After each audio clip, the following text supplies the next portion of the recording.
ফিতরা আদায়ের সঠিক নিয়ম জানতে চাই। প্রবাসীদের ফিতরা আদায়ের বিধান কি? আমরা কি দেশের হিসাব করে ফিতরা আদায় করবো নাকি যেখান থেকে ওই জায়গার হিসাবে দেওয়া লাগবে? জাকাতের টাকা কাউকে না বলে দেওয়া যায় হবে কিনা এবং ভাই বোনকে জাকাত দেওয়া যাবে কিনা? ফিতরা আদায়ের সঠিক সময় জানতে চাই। জাকাতের টাকা দিয়ে কি এতিমখানা এতিমদের ইফতার করানো যাবে? জাকাতের টাকা দিয়ে কোনো এতিম বিধবার ঘর করে দেওয়া যাবে কিনা? জুমার দিন মহিলারা কয়টা বাজে জোহরের নামাজ পড়তে পারবে? একজন নারী কতটুকু স্বর্ণ ব্যবহার করতে পারবেন আর কতটুকু হলে জাকাত দিতে হবে? ছোট বাচ্চা শুধুই বুকের দুধ খায়, রোজা রাখলে বাবুর আমাশয় হয়, করণীয় কি? রোজা রেখে মুখে গুল দিলে রোজা হবে কিনা? শ্বশুর হাত পা টিপে দেওয়া পুত্রবধূর জন্য জায়েজ আছে কিনা? তারাবির 4 রাকাত পর পর প্রচলিত যে দোয়াটি পড়া হয় এ সম্পর্কে আপনি বলেছেন এটি হাদিসে নেই, অথচ একজন আলেম দাবি করেছেন এটি হাদিসে আছে। এ ব্যাপারে আপনি কি বলবেন? রোজা অবস্থায় কি রক্তদান করা যাবে? ছোট বাচ্চা থাকা 20 রাকাত তারাবি নামাজ পড়তে পারে, কষ্ট হয়, সেক্ষেত্রে নামাজ কমে পড়া যাবে কিনা? চলুন আমরা এবার আপনাদের প্রশ্নোত্তর আলোকিত ভবনে প্রবেশ করি। ওখানে আপনি লিখেছেন জাকাতের টাকা দিয়ে কি এতিমখানা এতিমদের ইফতার করানো যাবে? ইফতার করানো তখন জায়েজ হবে যখন ইফতার করার কোনো ব্যবস্থা গরিবের নাই, তখন আপনি জাকাতের টাকা দিয়ে অ্যারেঞ্জ করলেন। মূলত জাকাতের টাকা তাদেরকে দিয়ে দিবে, তাদের প্রয়োজন অনুযায়ী খরচ করবে। আপনি নিজে আইটেম ফিক্স করে দিবেন না যে জাকাতের টাকা দিয়ে তুমি এটাই করো। অনেকে হয়তো মনে করেন যে এটা আমি ইফতার করালাম, এটা একটা দৃশ্যমান কিছু হলো, তাহলে সেক্ষেত্রে তো এটি রিয়া হয়ে গেল, লৌকিকতা হলো, এটা গুনাহের কারণ হতে পারে।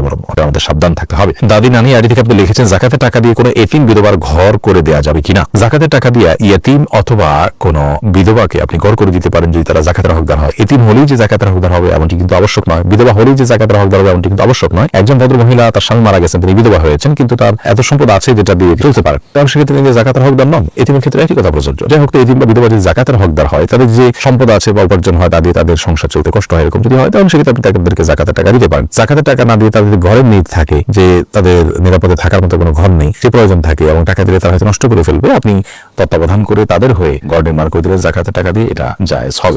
কাশফি ইসলাম লিখেছেন আমার মেয়ের বয়স 11 বছর 4 মাস, আমার মেয়ের রোজা কি ফরজ হয়েছে? মেয়ের প্রতি মাসে পিরিয়ড হয়। জি বোন, অবশ্যই আপনার মেয়ের রোজা ফরজ হয়েছে, তাকে রোজা রাখতে হবে। শারমিন আক্তার আপনি লিখেছেন রোজা রাখা অবস্থায় কি মুখে স্নো পাউডার ব্যবহার করা যাবে? যাবে, কোনো অসুবিধা নেই, কারণ রোজার কোনো ক্ষতি হবে না, তবে আপনার ঠোঁট হয়ে এটা যেন মুখে না যায় সেটা যেন আপনি চেষ্টা করবেন। জাকিয়া হোসেন আপনি লিখেছেন একজন নারী কতটুকু স্বর্ণ ব্যবহার করতে পারবেন আর কতটুকু হলে জাকাত দিতে হবে?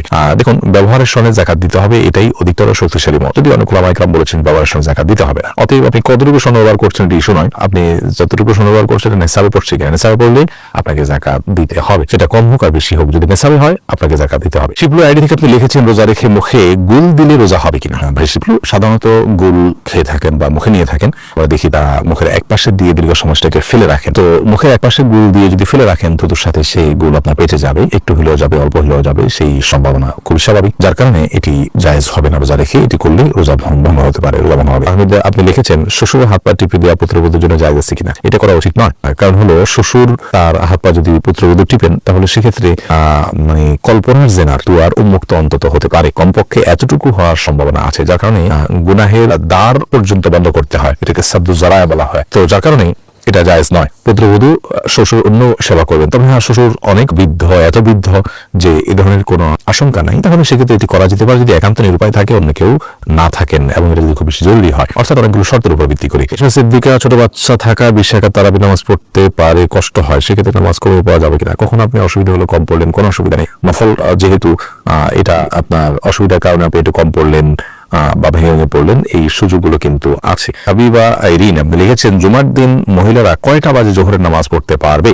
জোহরের ওয়াক্ত হওয়ার পরে পড়তে পারবে, মসজিদে জুমার নামাজের জামাত হওয়ার পরেই পড়তে হবে এমনটি অনেকে মনে করেন, অথচ এমনটি কোনো আবশ্যক নয়। আপনি চাইলে জুমার নামাজের আগেও, অর্থাৎ ওয়াক্ত হয়ে গেছে জোহরের 12টা মিনিটে, আজকে জোহর ওয়াক্ত হয়ে গেছে, এরপর থেকে আপনি বাসায় জোহর করতে পারেন। মারদুল ইসলাম আপনি লিখেছেন প্রবাসীদের ফিতরা আদায়ের বিধান কি? আমরা কি দেশে হিসাব করে ফিতরা আদায় করবো নাকি যেখান থেকে ওই জায়গার হিসাব দেওয়া লাগবে? আপনি যেখানে থাকেন সেখান থেকে হিসাব করে আপনি ফিতরা দিবেন। ফিতরা কি আলাদা করে রেখে ঈদের পর আদায় করা যাবে? না, ঈদের পর আদায় করলে ফিতরা আদায় হবে না, বরং ফিতরা আদায় করতে হবে ঈদের সালাতের আগে। নবী করিম সাল্লাল্লাহু আলাইহি ওয়াসাল্লাম বলেছেন মানআদ্দাহা ক্বাবলা সালাত, যে ব্যক্তি ঈদের আগে ফিতরা আদায় করবে হিয়া মাকবুলা, তাহলে সেটা ফিতরা হিসেবে কবুল হবে। ওয়া মানআদ্দাহা বা'দা সালাত, যে ব্যক্তি ঈদের পরে আদায় করবে ফাহিয়া সাদাকাতুন মিনাস সাদাকাত, 10টা সাদাকার মধ্যে সাধারণ দান হবে। ফিতরার যে দায়িত্ব সেই দায়িত্বের ফলেই কিন্তু আদায় হবে না। প্রশ্ন, ছোট বাচ্চা শুধুই বুকের দুধ খায়, রোজা রাখলে বাবুর আমাশয় হয়, করণীয় কি? একটু কষ্ট করবেন, প্রয়োজনে দিনের বেলা ঘুম পাড়িয়ে রাখবেন, আপনি যে ঘুমাবেন রাতের বেলা একটু জেগে থাকবেন, অর্থাৎ অভ্যাসটা পাল্টাবেন, তাতে তো রাতেও তো আপনি দীর্ঘ সময় না খাইয়ে থাকেন, সেভাবে থাকবেন এবং একটু কষ্ট হলে ডাক্তার দেখান, বিকল্প বের করেন, অর্থাৎ রোজাটা ফরজ বিধান, এই ফরজ বিধান আবশ্যক হওয়ার কারণে রোজা রেখে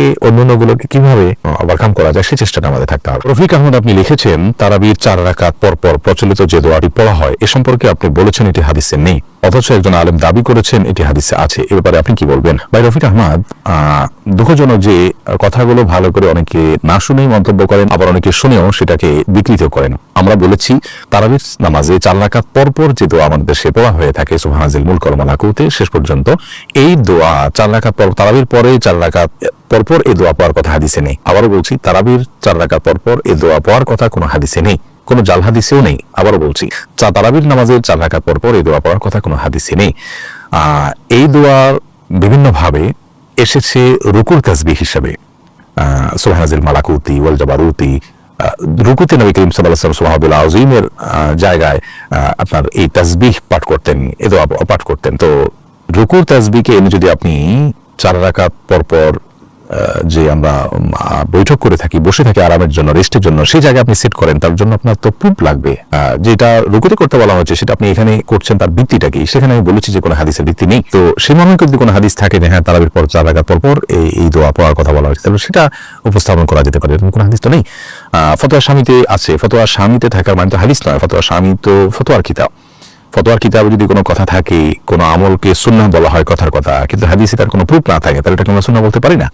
তো আমি যেটা বলেছি এটা পরিষ্কার যে 4 রাকাত পরপর, তারাবির 4 রাকাত পরপর এই দোয়া পড়ার কথা কোনো হাদিসে নেই। অতএব এই দোয়া আছে অন্য কোথাও পড়ার জন্য সেই হাদিস এনে যদি আপনি 4 রাকাত পরপর পড়ার বিষয়টি প্রমাণ করেন, তাহলে সেটা তো অবশ্যই গ্রহণযোগ্য এবং হাস্যকর হবে।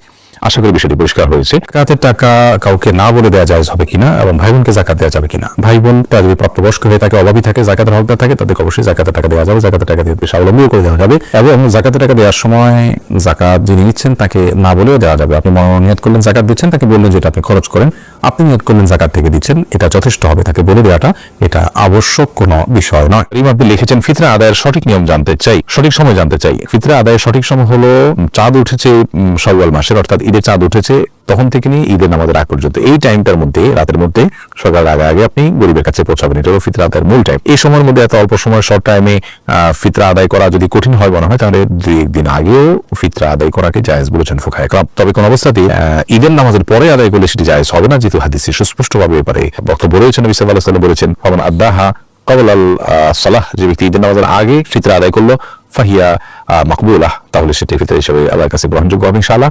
আর ওয়ামান আদাহা বাদাস সালাহ, যে ঈদের পরে আদায় করবে, ঈদের নামাজের পরে, ফাহিয়া সাদাকাতুম মিনাস সাদাকা, তাহলে সেটা অন্য 10টা সাদকার মতো একটা সাদকা বা দান হবে। এটা কোনো ফিতরা হিসাবে বিবেচিত হবে না।